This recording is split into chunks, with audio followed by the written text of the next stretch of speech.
Did you tell Jeff that your goal was to destroy Jeff? Yes. Okay. He knew it was kind of a one-sided rivalry at that point, but he knew that I was coming after him and I wanted to beat him. I don't think he knew maybe how intensely that was my focus. But we were friends, and we were in this group of five guys, and we had a group chat, and so I'd send memes or make jokes that I was coming after him, and so he was very well aware of that.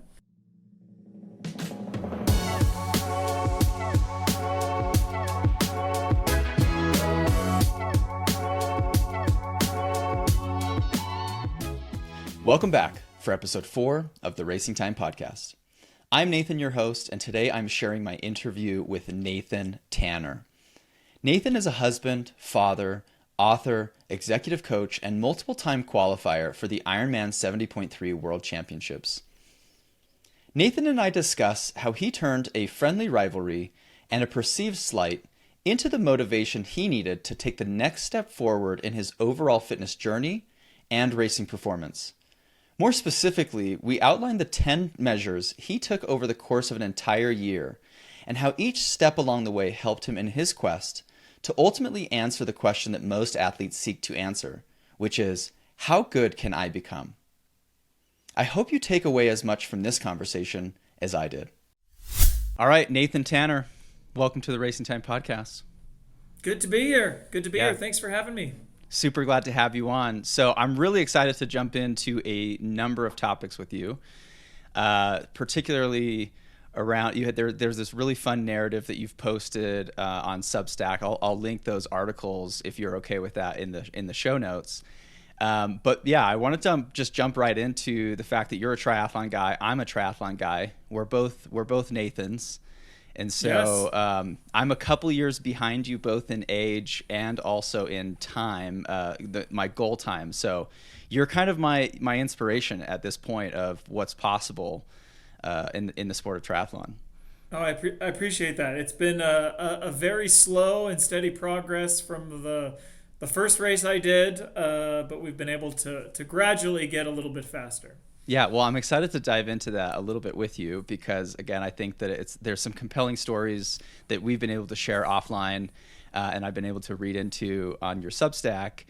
But let's just jump into, how did you get into the sport of triathlon? Yeah, so I did my first triathlon. It was the summer of 2011, and it was a sprint triathlon down in Southern California. Interestingly, I was working as an investment banking analyst and just working crazy hours. I was in San Francisco. My brother invited me to do it. I did not even own a bike. I swam in high school, and so I think I swam a little bit before. I ran a little bit, and then I borrowed my dad's bike, and we showed up and we did it, and it wasn't pretty by any stretch. But it was really, really fun. And then for a couple of years, we would just try to do the same sprint triathlon. My brother and I every year. My dad did it one year, and so it was kind of a fun family thing that we did. That's fun. That's actually how I got into it too. My mom signed up my family, and I rode the worst bike possible. It was a reverse tri. Anyway, we don't need to go into that today. How has your commitment to triathlon evolved then? So you started again with just very casual consumption of sprint tries, very leisurely. It kind of just sounds like more of like a fun family tradition. You're not really trying to be competitive in it. Maybe you were, but yeah. How did it evolve over time? How did you go from casual sprint triathlons to Ironman 70.3s? Yeah. So I was very competitive, but only with my brother. So I have a brother who's a couple years younger than me. Each year, we would, a couple months out from the sprint triathlon, we would get excited about it and train and keep each other updated on what we were doing, and then kind of see who won. I think he won a couple, I won a couple. Then I moved from the Bay Area to St. George. This was about 5 years ago. And signed up for the St. George Ironman 70.3. I'd actually done one before. This was back when I was in business school, and I think it was it was about 7.5 hours. It was very slow. I was like the second to last person to finish. And then my brother and I and a couple of other buddies did this one in St. George back in 2021. And that was the first time I remember like training pretty consistently for it leading up to the event. And my time was a little bit better than the year before. But then after that, so what is that? About 5 years now, basically, I've largely trained year round. And it seems like each year the commitment has been, a little bit more than the year before. Very cool. Well, do you have any races in that time period that you just felt like particularly proud of? Again, there's I think probably for most people who are getting into the sport, there's a natural evolution of you do your first one, maybe it's not the prettiest. I know that was kind of relatable to me. Like I was okay, but probably below average for my age group. Were you particularly proud of any one of the races and kind of what set you down the path of trying to be incrementally that much better? Yeah. So each race, I got a little bit faster than the one before. The one I would say that is most memorable for me was the St. George half back in 2024. So I had 5 buddies. We were all doing it together. One of them was my brother. And we're all competitive. We're talking a lot before the race and who's going to beat who and all that stuff. Really fun. But I woke up in the middle of the night before that race, with just like a terrible sore throat. And I felt awful. And I didn't think I was going to race. And then I told myself, like, okay, I'm just going to show up and start the swim. We'll just get there. And if I want to bail after the swim, we'll do it. And I got through the swim, and I'm like, okay, I still don't feel like that great, but we're at that point, the juices are flowing, and we're just gonna race. It was particularly memorable because when we got into T2, I was 3 or 4 minutes behind both my brother and one of my buddies, and I remember thinking of just like, okay, I can't let them get the best of me. Like I gotta chase them down. And I chased them both down by about mile 3 or 4, and I feel terrible at this point, but I'm just like going for it. We'll deal with the consequences afterward. My brother and I ran together for the next 5 or 6 miles, and then with a couple miles left, he couldn't hold the pace, and I finished a little bit ahead of him. And so that one was particularly memorable because I showed up and like gave it everything I had, even though I didn't feel good. Like I just felt terrible. And I think that's a good reminder of like, this transcends triathlon of like, sometimes we just don't have it that day. And what do? Do you just bail? Maybe I should have. I was sick for like a week and a half after that. I had strep throat. But like decided to show up and decided to send it. And I think that takeaway was really helpful in that mindset during a race of like, no, like I think that I can be, mentally stronger than others, and I can outlast these folks. Yeah, somewhere along the line, I've heard this quote that like, if you're a runner and you're sick anywhere that's like shoulders and above, you just go run, right? And so It's like, you'll live, you're fine. Well, that's an awesome story. So I guess I want to jump in now into this storyline that you have posted about on your Substack about some inter-friend rivalries. And I forget which race it was. Maybe it was New Zealand, the New Zealand 70.3. Is that correct? That's it. Yeah. Okay. Yeah. Would you mind just kind of giving some backdrop into that whole saga, and then we'll kind of dive in deep?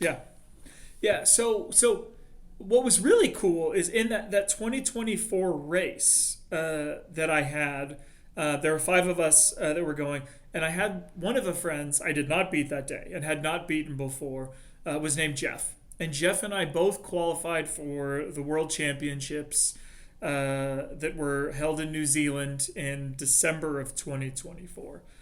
And he'd always beaten me, And for me, this race of going out to New Zealand, it was more of like a celebration of qualifying for this event.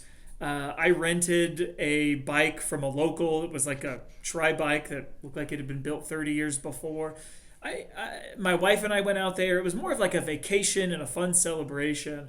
And Jeff took this very seriously and had been joking, even though he was starting, I think, like 25 minutes behind me, that he was going to lap me, which he ended up doing. And I found out after the fact that on social media, he was like bragging, getting time splits from his wife about how he was going to beat this friend of his. And after the race, like, it just really bothered me, because I was like, hey, we're like friends. I didn't think of this as a real competition between us. But like, to post that publicly, anyway, it really bugged me. And I think the timing of this, like, it was at the end of the year, the new year was starting, and I was thinking about goals. And anyway, it really lit a fire underneath me. Yeah, it kind of sounds like your Michael Jordan moment, right? If you've watched the Last Dance document, where you're like, I'm going to take that so personally, like, yeah, maybe some unnecessary salt into the wound. Yes. But... yes. Yeah. And I did take it very personally. And like, even though this person was a friend of me, yeah, it certainly rubbed me the wrong way. But I was looking for fuel. I was looking for ways that I could get better. And he was a better triathlete, and so it was helpful to have a benchmark, on top of just getting better for the sake of getting better, having a benchmark that I could chase after. So yeah, it provided a lot of fuel. So that's kind of sets it up, right? So you said it's around the end of the year. You're going into what was then 2025 with a new set of goals. And again, I don't recall all of the goals. It was something about, I wanted to have a sub 5 minute half Ironman race. And then there was one other goal in there. Maybe if you remember it, you can add that. But then there was also like goal number 1, 2, or 3 was beat Jeff. Yes. One of them was just get in the best shape of my life. I had just turned 40 as well, and so lifelong health was important to me. And I'm like, okay, now's an opportunity. I just want to get in the best shape of my life for my sake, and also do a half Ironman under 5 hours, which my fastest at that time was like 5:25 or something like that. But yeah, the real goal was to, I think I even called it like destroy Jeff, but I wanted to beat him, and we were going to be racing twice in that year in 2025, so I'd have a couple opportunities to do that. Did you tell Jeff that your goal was to destroy Jeff? Yes. Okay. He knew, it was kind of a one-sided rivalry at that point, but he knew that I was coming after him and I wanted to beat him. I don't think he knew maybe how intensely that was my focus. But we were friends, and we were in this group of 5 guys, and we had a group chat, and so I'd send memes or make jokes that I was coming after him, and so he was very well aware of that. Okay. So that leads us into, again, the Substack article. You list out 10 things that you decided to take upon yourself to really improve your overall fitness, your time in the sport, and how you were going to go about destroying Jeff. And I just have a couple questions kind of surrounding the 10 points. If you don't mind, I just want to dive into some of these questions. So the first thing that you did is you said, I needed to add volume. I needed to just add overall volume to my training regimen. And my question around that was, how did you find the sweet spot for added volume? And the context for my question is, I feel like there's this balance between making sure you're getting enough time, both across the disciplines, proportionate to what your goals are for each leg, but also not just adding junk miles, right? Junk time, because the more time we are on the bike, you and I are not professionals. And so there's this balance of, we have other duties and other responsibilities, but also like trying not to add unnecessary fatigue. So how did you go about finding the sweet spot for increased volume? Yeah, try for it, I think everyone's bodies is a little bit different. But for me, I have found it's a very simple formula. The more I train without getting burnt out, without getting sick, injured, all of those things, the faster I get over time. And so I knew that coming into that year, my I'm self-employed. I'm an executive coach. My business was in a place where my schedule was pretty consistent and it was fairly flexible as well. And so I was in a position. My family was in a good spot. I was in a position where I could add intensity. I haven't noticed junk miles, as much of that being a thing of like. I think with triathlon, it's just like the more you train, assuming your body can absorb it, the faster you're going to get. I put in less time into the swim on a relative basis, just because it was a smaller portion of the race, and I swam in high school. That was already a strength, and it was really about gradually increasing the volume on the bike and the run. What did that look like from a time commitment perspective? Oh, I think I probably added maybe an hour and a half from what I was doing the year before. So it was certainly more. It wasn't like I was adding 5 hours a week. I'd been gradually increasing, volume and hours over time. So yeah, it was a little bit more. And then I would also like break up workouts as well. So like first thing in the morning, I would usually do one workout, and then kind of midday, 2 or 3 p.m. Maybe I'd do an outdoor run if the weather was nice, or an indoor ride if it was hot outside or something like that. So I found breaking those up to be valuable. Yeah. About how many hours per week did you train? Oh, it was probably 12, 13 hours a week. I'd have to go back and look. But yeah. No, that's not terrible. I guess the question around the junk miles probably applies. It potentially applies more to people who are like viewing this as like the only way to get better is to spend 30 hours on your bike. And it's like, I think there's an argument for like at some point the returns are diminishing. Absolutely. Yeah. And my opinion on this has evolved. I would say this was a year and a half ago when I kind of kicked off this big 2025 beat Jeff. My perspective has shifted a little bit, where back then I was training kind of mid to high zone 2, where my body could absorb a lot of it. And now I've adjusted a little bit where the hours are probably the same, but my easy zone 2 rides are a little bit easier, and I'm pushing more intervals on the run and the bike and trying to get smarter during that period. But yeah, I've the most I have ever trained in a single week was 15 hours. Honestly, if I wanted to do 20, I don't know if my body could actually handle that. But. Yeah, and or family commitments too, right? So yes. Yeah, and which we'll get into that here in a minute. Your second point was finding a training partner. Now, I just have some quick narrative around this. In a recent interview that I've done with Clayton Young, who, he's an Olympic marathon guy, right? He's running in all the world major marathons. Just ran a 2:05 Boston. He mentioned that from his perspective and his coach's perspective, having the right training partner is often more important than having the right training plan, in that if you have a person that you can train with, they're likely to push you maybe beyond what you might have showed up for that day. And also they might just help you stay in the right mindset. So I guess what's your overall reaction to that type of statement, and then your experience with finding a training partner of your own? Yeah, I completely agree with Clayton on this one, and it's something people have invited me on runs and rides in the past, and I don't love the big group training just because people are usually going at different paces, and I kind of like the solitude of being able to think or listen to a book or whatnot. But I found a friend, and he's one of the five guys that's in our group. His name's Tyler.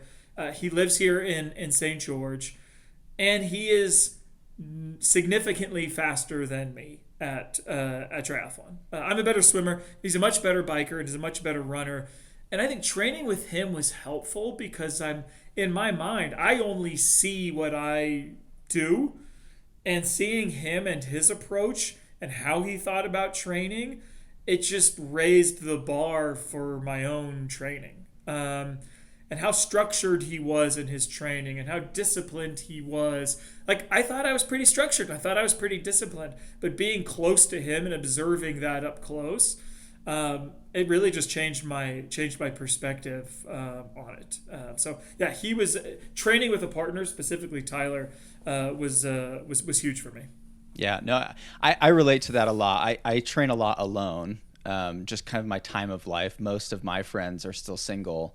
And so the times that they want to go riding or running are often the times where I'm doing like dinner or bedtime for my kids. And, I have to get out early in the day or else it just doesn't happen most of the time.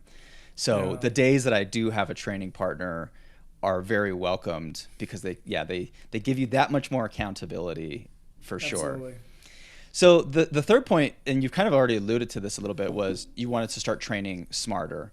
And again, this is a very relatable point for me because I noticed that in my process of getting into the sport of triathlon, specifically around this half Ironman distance, my first go around, it was basically laughable. I started off strong, but then I was transitioning jobs. I bought a new house. All of these things started to coalesce around the same time. And when I look at my Strava leading up to the race, I truly have to laugh because I'm like, there's no way that I was prepared for that race. And, I ran a 6:40, which was better than I actually expected. I was just hoping, I was praying to go sub 7. I was worried the whole time during training that I was going to get kicked off the course because I had zero swimming background, right? I was one of those people that was so intimidated by the swim. I would show up to my local pool out of breath after 40 meters of a 50-meter pool, have to sit on the other end for 2 to 5 minutes, then hit another 40 meters, right? And the evolution was so slow. But then, going from my first race to my second race, I definitely added volume, but there was no structure. It was, I had kind of a loose training plan, but most of the time I just would shrug off the training plan and it calls for stride workout or an interval workout. I'm not going to do that. I'm just going to go on a bike ride because I like biking the most. And so I skipped every single workout that was structured. And I added volume, but the volume lacked intention. And so this year going into my third one, it's been all about intentional volume. So yeah, maybe just walk me through what that looked like for you of what did training smarter for you look like? Yeah. I've had 3 different periods, I would say, of training and my mindset around it. The first one is the early days, and that's just like whatever energy I have that day, I'm going for it. I'm running as hard as I can. So when I finish the run, I got nothing in the tank. Same on the bike ride, and I found that to be a fairly dumb way. Because I would always get injured or sick or something would happen. The challenge is it's kind of fun to do the hard workout. And so as I started learning about how, to train smarter, the next evolution was okay, I need to spend a lot of time in zone 2, which for me is 130 to high 140s heart rate. And that can be kind of boring. You're going out there and it's a conversational pace and you're plodding along, and it can be kind of boring. And I probably took that too far, of where most of my workouts would then be at the higher zone 2 level. And I'm 42 now, and for me to get faster, I need to be stronger. I need speed work. And so adding in interval, and this is where Tyler was really helpful for me, as was my brother, of just teaching me how to think about that, of how do you set the intervals, taking an FTP test or functional threshold power test on the bike, and then using that number to determine what the intervals should be. Um, adding intervals on the run and the bike have helped a lot. And then in order to be ready for those hard days, I have to have my easy days be easier. And so anyway, that's kind of been the evolution for me in terms of training smarter. And the reality is everyone's at a different spot. If I tried to take my current approach with, I do intervals 2 days a week, and I do them on the same day, a hard run and a hard ride on like a Tuesday, hard ride and a hard run on a Saturday as well. If I tried to do that a couple years ago, it would not have worked because I didn't have the base. So I think everyone is like a little bit different, and kind of gradually getting there was important. Did you bring on like any type of coaching? So you obviously worked with Tyler, and that helped you bring new structure or added structure. But how have you gone about either self-instructing? I guess nowadays you have AI that you can kind of type in, gather me the most relevant information on this and send me some philosophies. But yeah, did you do any type of coaching, training plans, anything like that? Yeah, I've talked to several coaches to get their advice and their perspective. There's a couple local pros who are here in St. George. I'm a student of the game. I think some people really like just completely outsourcing training and the plan and all of that to someone else. For me, like I live in the details, and I love studying this and learning about this. I also would be a terrible person to coach because I get made fun of this from my buddies, but like I don't usually plan out what I'm going to do in a workout until like that morning.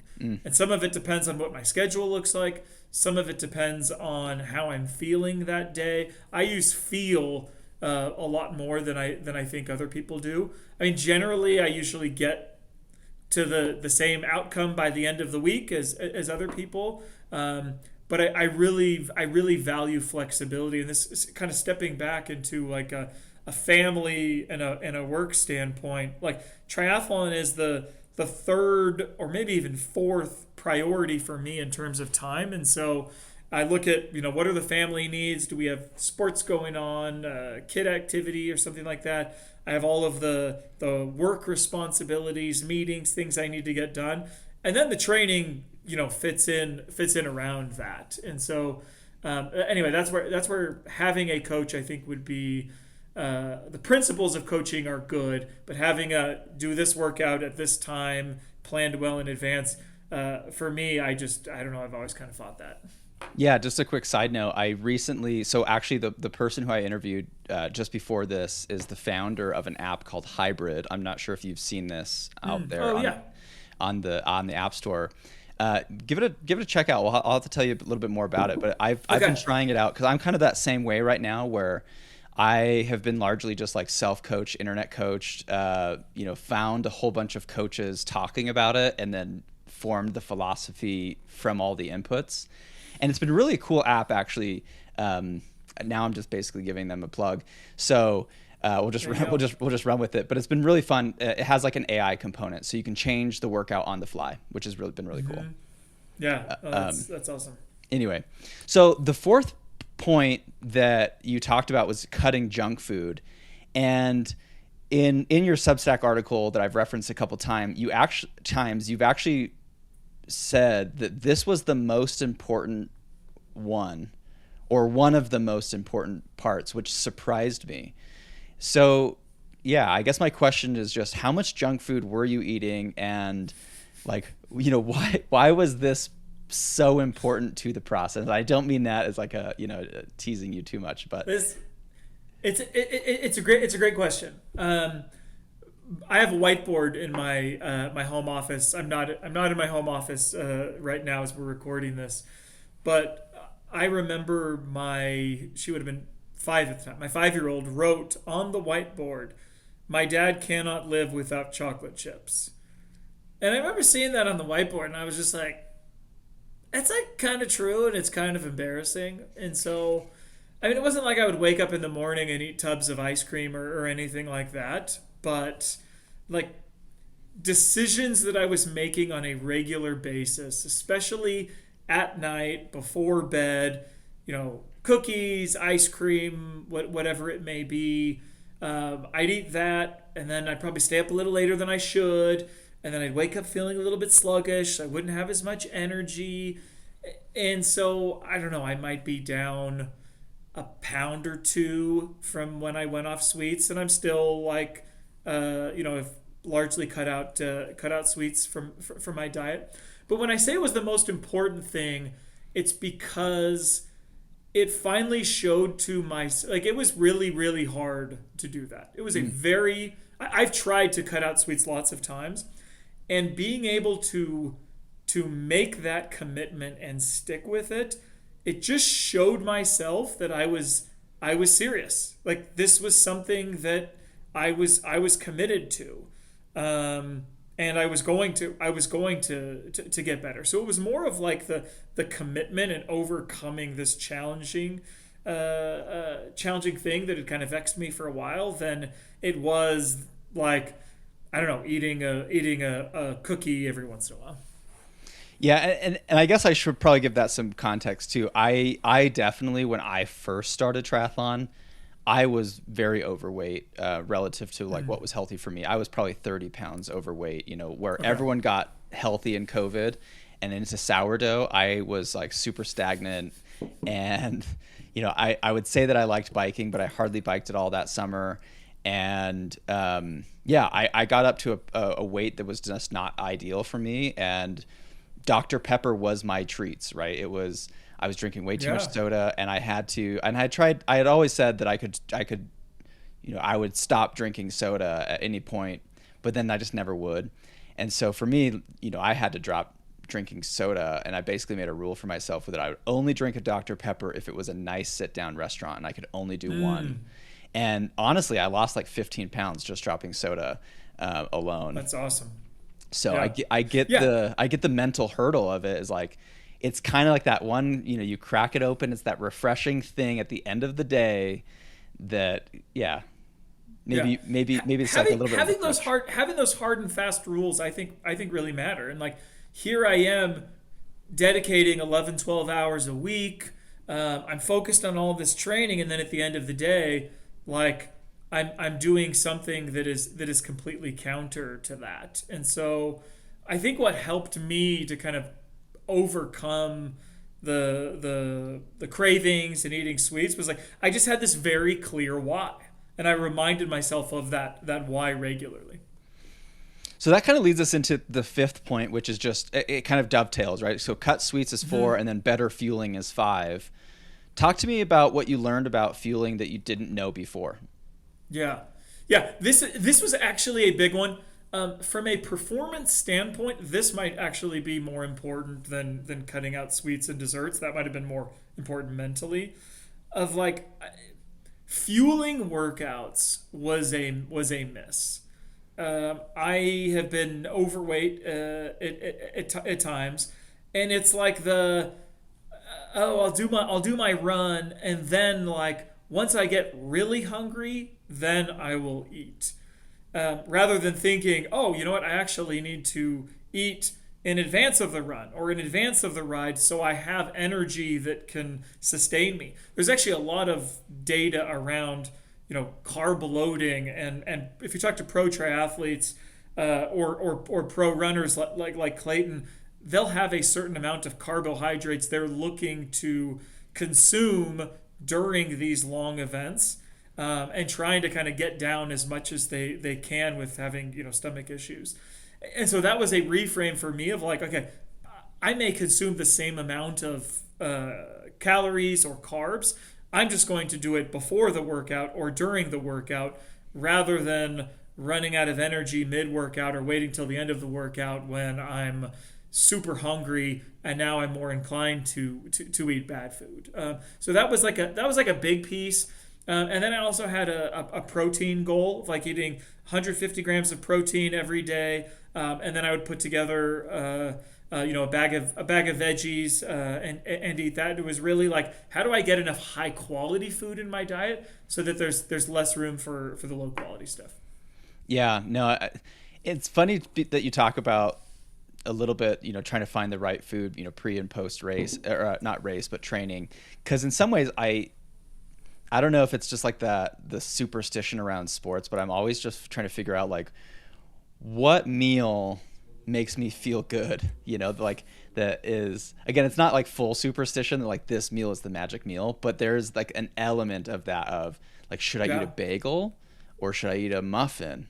Like which one's going to like maybe sit better and not just be heavy on the stomach, but also give you enough carbs, enough energy. And then, yeah. So I kind of play around with that myself. The night before every race, I ate a Jimmy John's turkey with no cheese. So that's my superstition. Okay. Eventually it may not work, but yeah.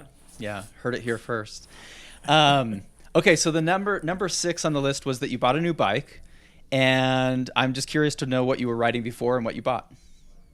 Yeah, I was riding a Specialized Roubaix with probably the cheapest clip-on aero bars that exist, and I hate throwing money at like just to get. I don't love the idea of like, okay, I could get faster just by like throwing more money at problems. And so my bike worked well for a long time, and I was in my friend group. I was the last person to upgrade to getting a tri bike, but I reached the point and I was like, because I was like, oh, people who get tri bikes, they're like really serious. And then I was like, okay, I've done 7 half Ironmans at this point. I think I can put myself in the serious camp. And anyway, I ended up upgrading. I got it's a Canyon Speed Max.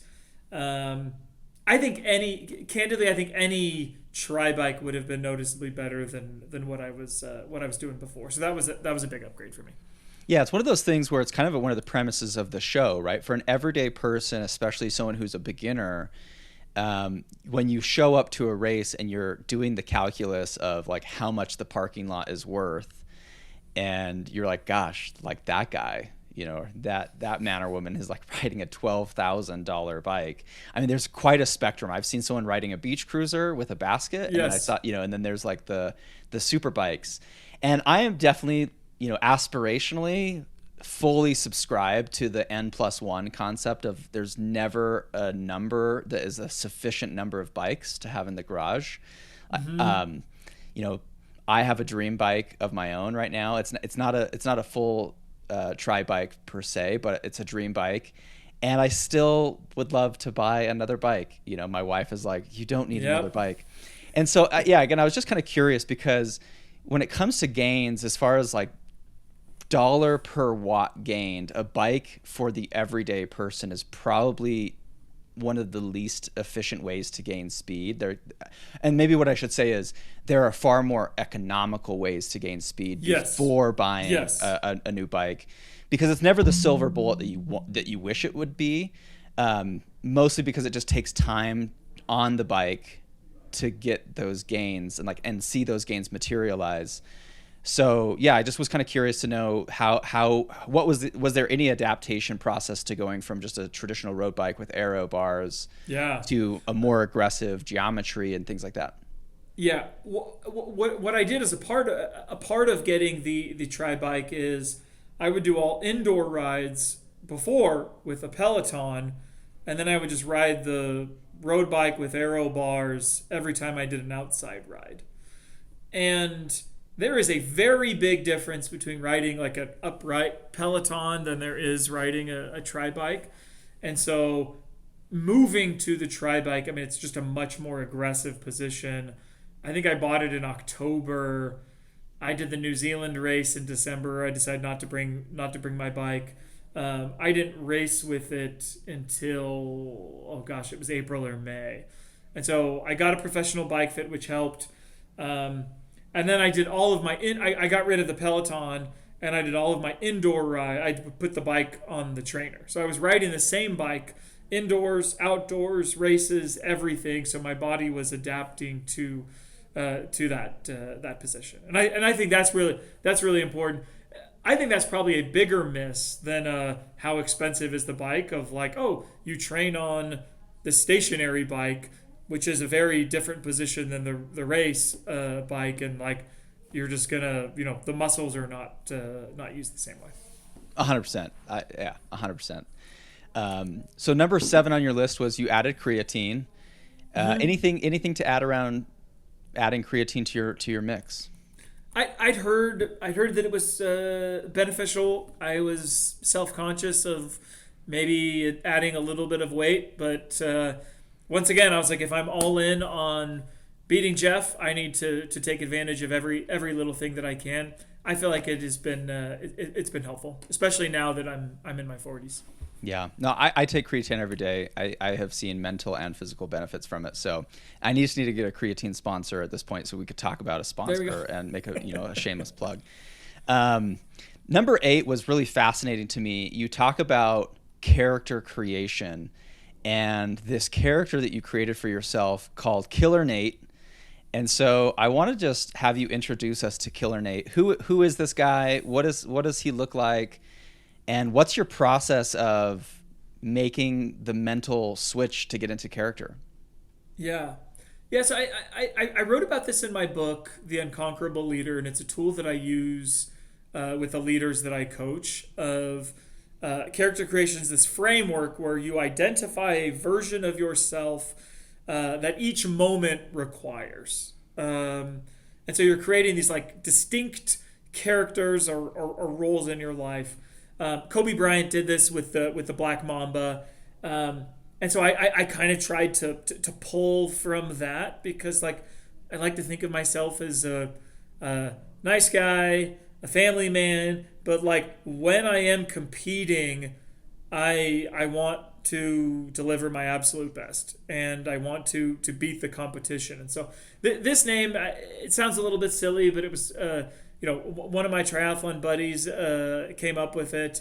But as I described Killer Nate, like very different from these other roles that I have, like disciplined, relentless. I show up for every single workout. Doesn't matter how I feel, doesn't matter how other people feel. As I say, like Killer Nate is a machine, an unstoppable force, ignores emotions and comforts, and on race day gives everything. No hesitation, no excuses. And so having that mindset going into the race and going into workouts of like, okay, this is the version of me that is required to be successful. I kind of like that. I'm gonna have to play around with that concept of what my character is. Well, yours might be. It's worth thinking about. Yeah, Killer Nate's obviously already taken, so I'm gonna have to come up with something else. Okay. Yeah, let me know. Okay. Well, number 9 was actually how we met. So you obviously just did a lot of, writing your goals, reminders, visualizations. And I say that this is how we met because you had made a LinkedIn post about, you named your AirPods Beat Jeff or Destroy Jeff, whichever it was. And somehow I saw this post and I was like, that is genius. That is a great idea. I can name my AirPods that. And so I named mine Beat Jeff. Just kidding. I named my AirPods, just Ironman sub 530. And, my goal is to go from, my first one, like I said, was a 640.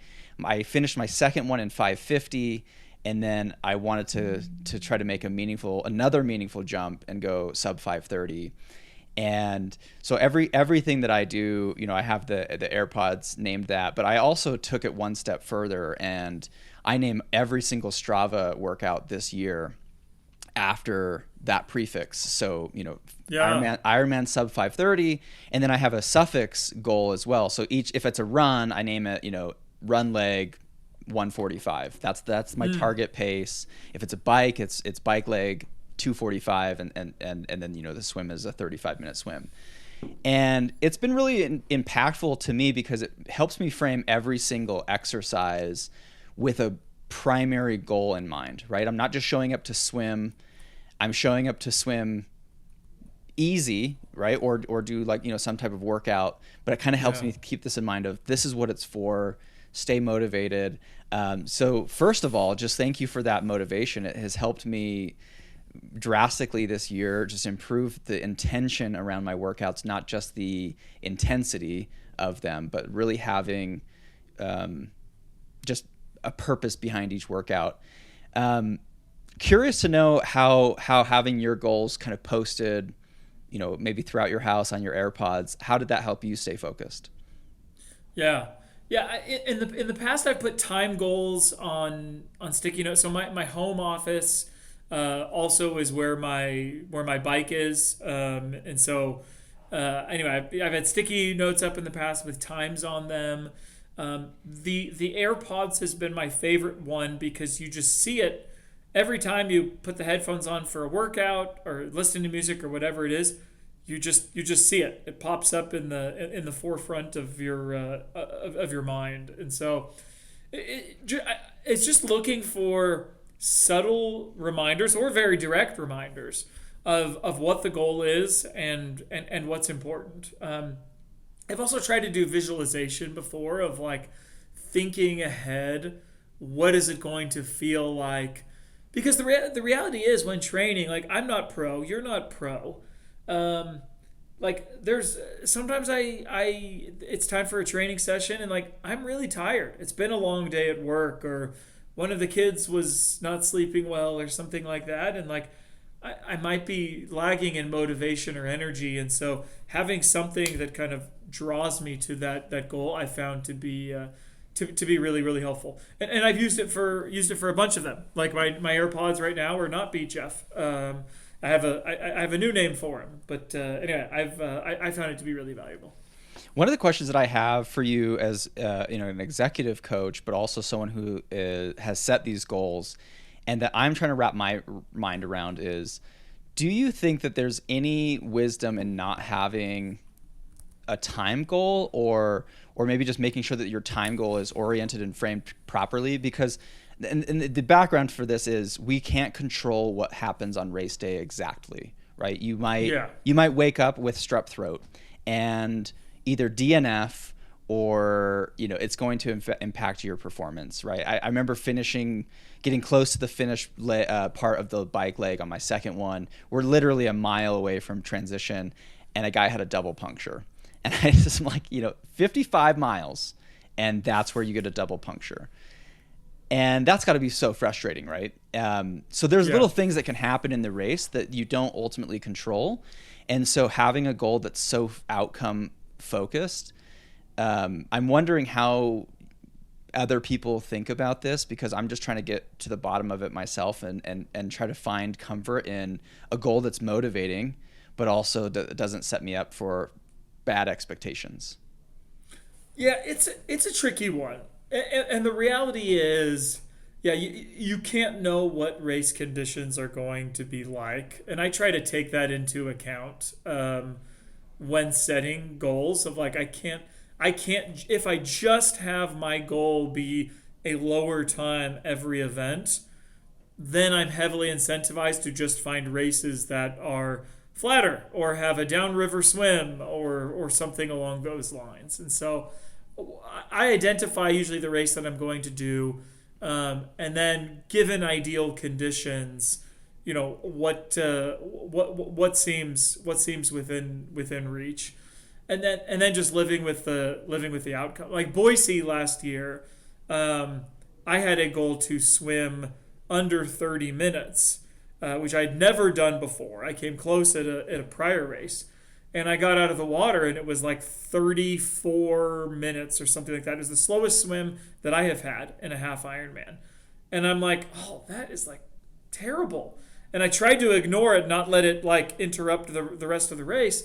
But it was a little bit of a distraction, and it turned out to be dumb because like if you look at all the pros, their swim was slower. All my friends, their swim was slower. Like the swim ended up measuring a little bit long. The water was choppier. And so I think it's good to have general time goals, but not be so wed to them that like if you don't hit them, you can't be resilient or you can't move forward. Like you can only race the conditions of that day. I've never gotten a flat in a race. Knock on wood here. Like, it's going to happen eventually. I get lots of flats in training.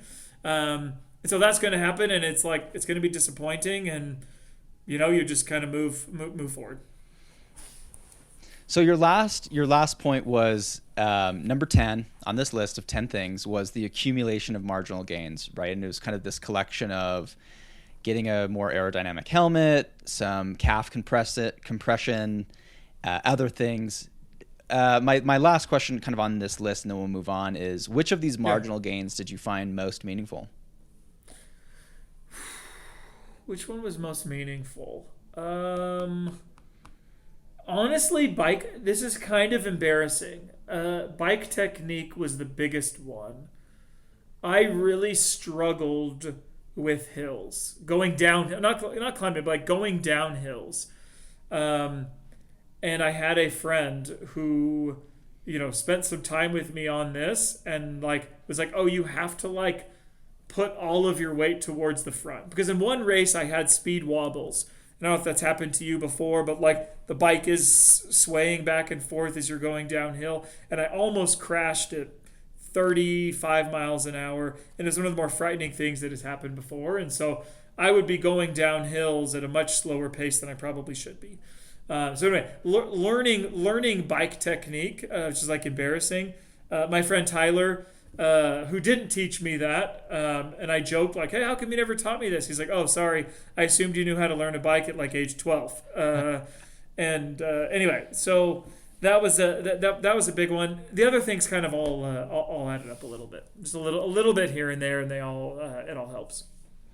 Okay, so right before we jump back into this Beat Jeff narrative, the last question that I really have for you is, in your writings, you talk about how difficult it was to balance this quest for progression within triathlon, and I'm just going to quote you. You said, I didn't want to let progress in triathlon come at the expense of my faith, marriage, relationship with kids, and my coaching business.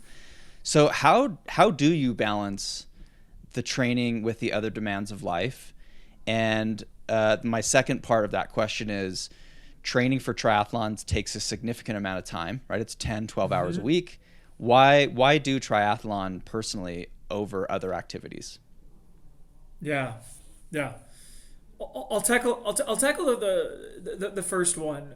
I did touch on this a little bit earlier of the work and family come first. An example of this, my son played in a baseball tournament in Cooperstown, New York, and it was a really big trip that was important to him. This was last summer, about a month before one of the races that I was doing, and it was a pretty inconvenient time, but I'm not going to miss out on this once in a lifetime experience to show up for my son because I have this event. Our family went on a cruise earlier this year, and I had no access to my bike or a pool for a while. Okay, I'm going to work around that. I've just decided that those things come first. Sometimes I need a reminder on that. Sometimes I'll probably fall short, but putting those blocks in first and then finding the time around that is really important for me. And then I think, some of it is with a little bit of planning, you can just figure it out. And so this Cooperstown, New York trip that we did, okay, are there any pools that are available in the area? Is there a bike that I can use? What are running trails that I can go on? If it is important to you, you can find time for it. So, I probably watched less TV. I cut out other things that were a waste of time. I'm not going to say that I'm certainly perfect at it, but this was very, very important to me, and so I made time for it. Yeah. So and then the second piece, what was the second? The second piece is just why do this. Yeah, it's ultimately kind of what you're talking about, right? There are so many worthwhile things in life. especially, helping your family is one of those big things. But I think it also is important to carve time out for yourself, right? And Yeah. so yeah, why do triathlon versus other worthwhile pursuits? Yeah. I I think a big part of life is learning to become the best version of ourselves and learning to maximize our potential. Uh, I would not put triathlon in the best category. I would certainly put it in the good category. I have found that when I am training consistently, when I'm striving to be better at triathlon and showing up, I have more energy at work. I have more energy at home. My wife's at the point where I think if you'd have asked her 4 or 5 years ago, she might have said, like, oh, this is a bit of a distraction. There are times where I don't have a race or I don't have something going on. She's actually kind of pushed me to do this because she knows that it is fulfilling for me. I've also found that like we live in a world that is pretty complex. It's fairly ambiguous. It's hard to know on a day-to-day basis if I'm doing a good job at work or if I'm being like an awesome dad. And I like that in triathlon, it's very, very direct. You do the training, you see if you get faster, you see the improvement, and it kind of takes this, chaotic world a little bit and makes it a little bit more simpler. And so anyway, striving for something, pursuing things. I also feel like it's good for me. I've probably over-indexed at times in my own kids' sports or activities, and we've all seen the parent who maybe cares a little bit too much about their kids' activities. Like me having my own goals and my own pursuits, I think is very healthy for my kids to see, and I want to set an example of health for them as well. Well, I think all of that was very beautifully put. Nothing to add because I don't want to take away from what you said. To kind of wrap this up a little bit, I would love to now jump back into this narrative of Beat Jeff. And, we've just talked about these measures that you've taken, throughout the course of a year from what I'm kind of reading. And maybe can you just walk us through maybe the ending part of that narrative? So you go from New Zealand, where there's some shade thrown, and it motivates you to set this new set of goals, this treatise of 10 things that you're going to go do. How does the story end with Beat Jeff? Yeah, so we raced twice in 2025. The first one was at St. George in May.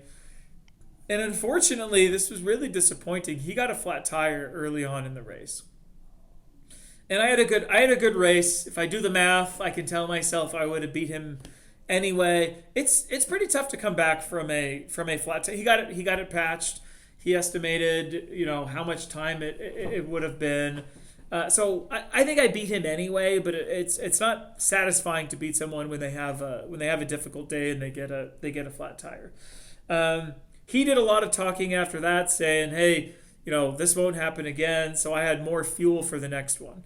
In July, we did a race in Boise, and I just smoked him. Like there's no way around it. I think I beat him by 15 minutes or something like that. I had my best race ever. I went under. This was in Boise. I went under 5 hours, despite having that challenging swim that was a little bit longer than expected. And so I felt I've since raced him a couple times and have beaten him. And so it was a really cool moment. I will say this, by the time, and maybe I'm wired this way, by the time that I actually beat him, I was fairly confident it was going to happen. And it was maybe a little bit less rewarding than I thought it might. Because it was never really about, like, Jeff. Like, he's a friend of mine. I had the social media post where, he had it where he bashed me and, like, I needed the motivation. But it was never really about that. It was really about this kind of long-term quest of how good can you become? And a friend of mine wrote this post about it, and I think about it quite a bit. It's a question he asked himself when he was at a crossroads, in his athletic career. And I think that applies in all aspects of life, whether it's our career, whether it's our marriage or in important relationships as a parent. Certainly, in this case, triathlon of like, how good can you become? And so I continue to raise the bar. I continue, I did Boise in 4 hours and 57 minutes, I think it was. I have a very ambitious goal of going under 4 hours and 40 minutes this year. And I have no idea if I can do it. It's going to be really hard. But the goal, the quest to pursue that, I believe will make me a better person. And it will demand excellence and require me to navigate family and work and put in really hard training sessions and all of those things. And so anyway, that's kind of the final question. If I would leave anything and invite people to answer, is just that, like, how good can you become?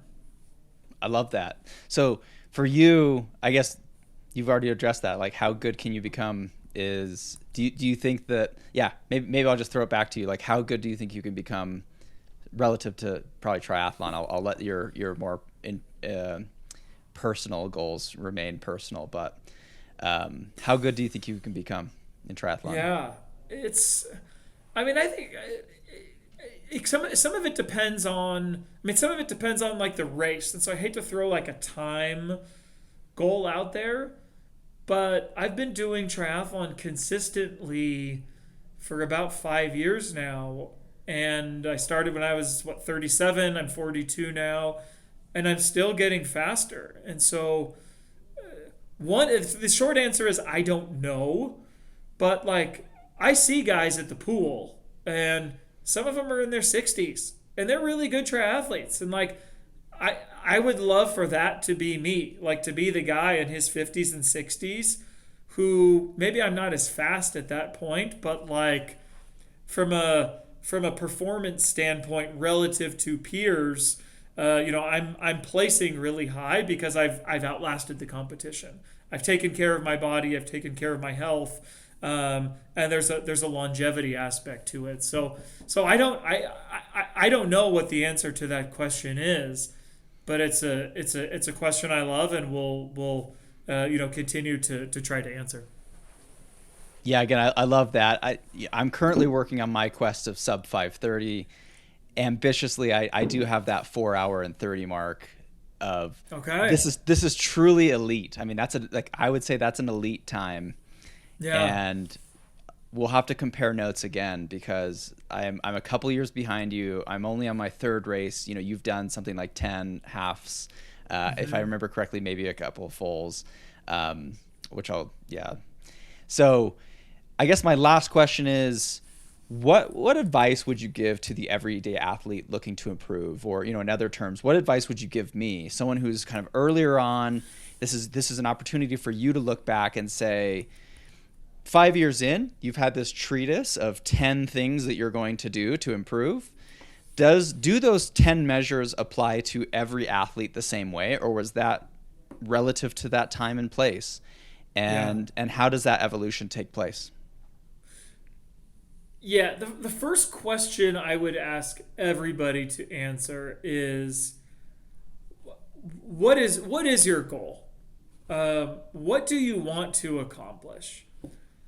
If you have a couple hours a week and you want to do a sprint triathlon, I think that's awesome. I've had periods in my life where like the only real exercise I did was like as many push-ups I could do in a minute because I had to get on a train to commute to the office, to work long hours. Like there are definitely times and seasons. And so those 10 things that we went over, it probably does not apply to everybody.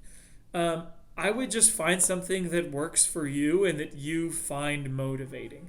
My commitment over time has increased because I really, really like it. I really enjoy training. I enjoy racing. Like there's nothing more satisfying than crossing the finish line in a race and knowing like that was it. Months of training. I left it all out there. Like that took everything I have. And so yeah, everyone's in a different situation. I would get started and try to be a little bit better than you were the day before, and a little bit better than the day before that, and keep making progress. What's really cool in triathlon is you can train the same amount of time year after year and just improve. Your body will adapt. So yeah, be consistent, and you'll see the results over time. Nathan, this discussion has been a true pleasure. I'm really excited to get this one out there. I think people are going to really enjoy it. So thank you so much for imparting your wisdom. And destroy Jeff. Continue to destroy Jeff. Thank you for having me. Great talking, Nathan. Take care. Thank you for listening to the Racing Time podcast. If you liked today's episode, please rate, leave a comment, follow, and share the show with a friend. This is greatly appreciated. If you would like to come on the show as a featured athlete, have a guest recommendation, or simply would like to connect and or share a major milestone, please email me at nathan@localtriclub.com. I'd also love to connect with you on Strava. Links to my personal pages and the growing local Tri Club community are in the show notes. Music credits are also in the show notes. Thank you, and see you next time.